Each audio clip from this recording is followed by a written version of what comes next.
In this video, you will learn how to adjust list indicators using CSS. Here you have a fairly plain bulleted list with a couple items that have longer text and a couple items that are fairly short.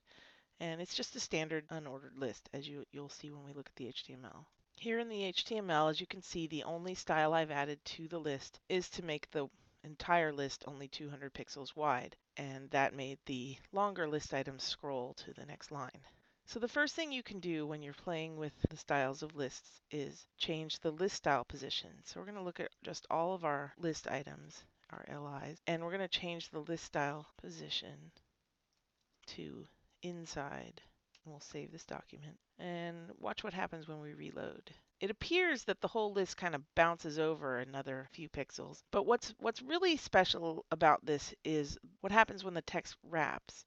As you can see, the list items, instead of being outside of the list itself, the list text comes down below the bullet point. That's because the list bullets are inside the list. Now, you don't see this very often, but sometimes it can make your list a little bit classier. And so it's something to do. You can also apply it to individual list items that you want to wrap in this way while leaving the other ones to the outside. Another thing you can do with list styles is change the actual bullet itself.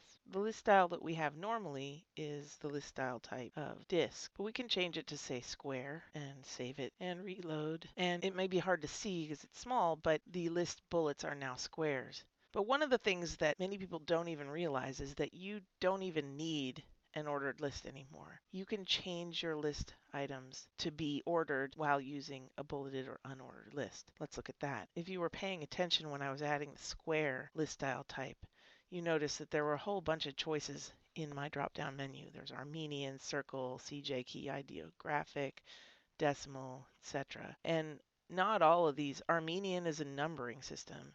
Decimal is the one that most of us are familiar with. And there's other ones in here as well, lower alpha, lower Roman, etc. If we change it to decimal, notice that it's still an unordered list, but we've changed it to decimal and we save it. When we reload, the list becomes an ordered list.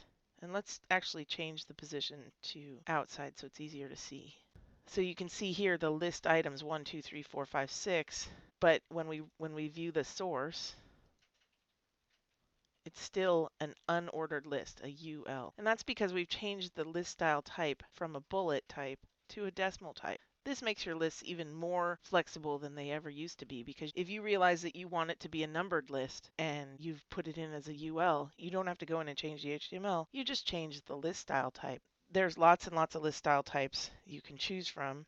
The most common one is decimal, but if you're writing an outline, you can do alpha lowercase and alpha uppercase. You can do Roman numerals. As you saw in that list, you can do Armenian numerals if you want. It doesn't really matter. And you can even change just one of the elements inside the document by setting a class on it. Say class equals Roman.